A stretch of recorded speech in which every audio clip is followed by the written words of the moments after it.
അമേരിക്കയിലെ ഒരു ക്ലാസ് റൂമിൽ ഒരു ടീച്ചർ ആദരിച്ചതിന്റെ ഇമ്പാക്ട് മനസ്സിലാക്കാൻ വേണ്ടി ഒരു ദിവസം ക്ലാസ്സിലേക്ക് 3 റിപ്പൺ കൊണ്ടുവരികയാണ്. എന്താണ് ആദരിച്ചാലുള്ള ഇമ്പാക്ട്? രക്ഷിതാക്കളൊക്കെ അറിയണം. ഇവിടെ രക്ഷിതാക്കളുണ്ട്, കുട്ടികളുണ്ട്.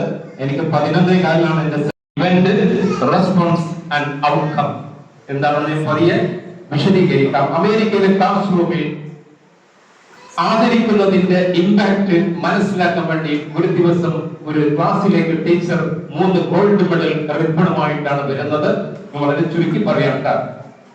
ടീച്ചർ ഒരു പെൺകുട്ടിയെ വിളിച്ചിട്ട് പറഞ്ഞ്, ഞാൻ ഇന്ന് നിന്നെ ആദരിക്കുകയാണ്. കഴിഞ്ഞ ആഴ്ച നമ്മുടെ സ്കൂളിൽ നടന്ന പ്രവർത്തനങ്ങളിൽ നിന്റെ പ്രവർത്തനം വളരെ അപ്രിസിയേറ്റ് ആണ്, അതുകൊണ്ട് നിന്നെ ഈ ക്ലാസ്സിൽ വെച്ച് ആദരിക്കുകയാണെന്ന് പറഞ്ഞ് 3 റിബണിൽ ഒരു റിബൺ എന്ത് ചെയ്തു ടീച്ചർ?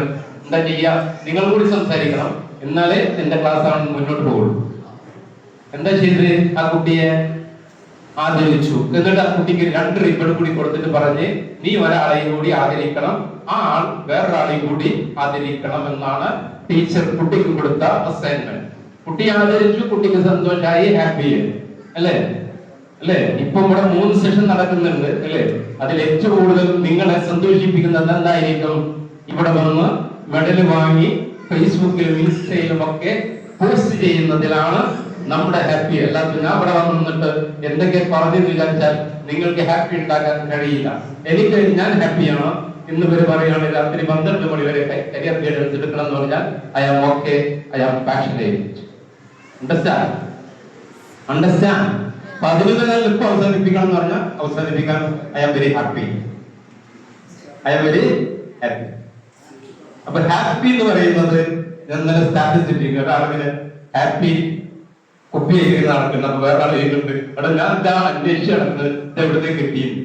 അപ്പൊ ഇത് ഉള്ളിൽ വരുന്നതാണ് ഹാപ്പി, അല്ലാതെ വേറെ എവിടുന്നും കാണിക്കാവിൽ നിന്നും മണ്ടൂരിൽ നിന്നും വാങ്ങാൻ കിട്ടുന്നതല്ല ഹാപ്പി. ഓക്കെ, കുട്ടിയെ ആദരിച്ച് കുട്ടിക്ക് ഹാപ്പിയായി. കുട്ടി സ്കൂളിൽ നിന്ന് ഇറങ്ങിയപ്പോൾ അവിടെ സൂപ്രണ്ടിന്റെ ഓഫീസിൽ സൂപ്രണ്ട് ഈ കുട്ടിയെ 10ാം ക്ലാസ്സിൽ പരീക്ഷയെ വിജയിക്കാനൊക്കെ സഹായിക്കുന്ന സൂപ്രണ്ട്. ആ പെൺകുട്ടി തീരുമാനിക്കുക ആരെ ആദരിക്കാൻ. ആ സൂപ്രണ്ടിനെ ആദരിക്കാൻ തീരുമാനിച്ചു. കുട്ടി നേരെ ഓഫീസിൽ കയറി ആ സൂപ്രണ്ടിനോട് കാര്യങ്ങളൊക്കെ പറഞ്ഞ് എന്നെ SSLCക്ക് സപ്പോർട്ട് ചെയ്ത ഒരു വ്യക്തി എന്ന നിലക്ക് നിങ്ങളെ ഞാൻ ആദരിക്കുകയാണെന്ന് പറഞ്ഞിട്ട് 2ാമത്തെ റിബൺ ഈ പെൺകുട്ടി എന്ത് ചെയ്തു? ഈ സൂപ്രണ്ടിന് കഴുത്തിൽ അണിയിച്ച് എന്ത് ചെയ്തു? ഒന്ന് പറയോ? ഇവിടെ തന്നെ ഇല്ലേ? ഉണ്ടോ? ഉണ്ടോന്നും പറയാൻ പറ്റില്ല.